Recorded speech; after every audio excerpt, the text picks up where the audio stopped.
Mobilité subie et mobilité choisie. On n'explore peut-être pas assez ce diptyque pourtant élémentaire. Les premières s'inscrivent dans la contrainte, l'inflation et souvent dans les dysfonctionnements divers. Les secondes, c'est ce qui reste comme temps et comme énergie pour profiter de la ville, de ses sociabilités, de ses ressources, de curiosité et de détente. Nous sommes bien sûr dans un équilibre entre ces deux masses, du choisi et du subi, puisque le crédit total de mobilité est peu élastique. Donc la question, pour l'individu comme pour la ville, c'est d'améliorer la balance et de consolider au mieux la mobilité choisie au détriment de l'autre. C'est faire en sorte que chacun profite au plus et au mieux de cette mobilité libérée et qu'un plus grand nombre y accède.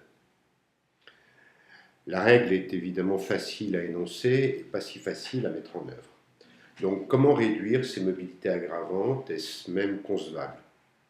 Plutôt que de rester sur la théorie, voyons ce qui se passe déjà, par exemple, dans le commerce.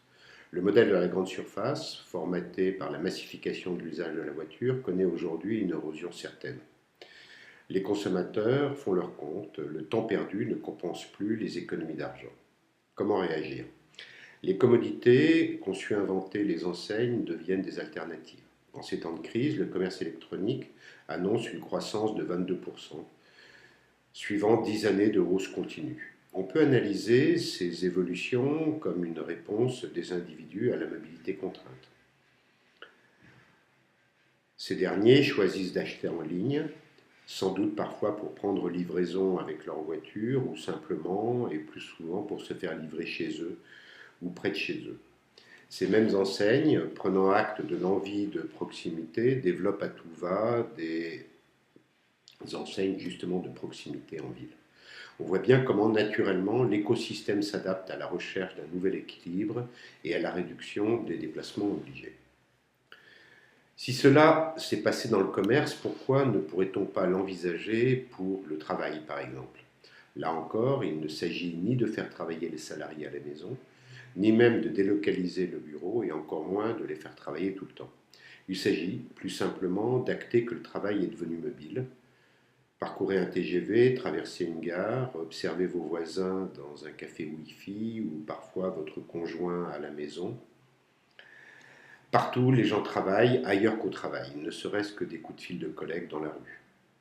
Définitivement, le travail est mobile et dispersé dans l'espace et le temps.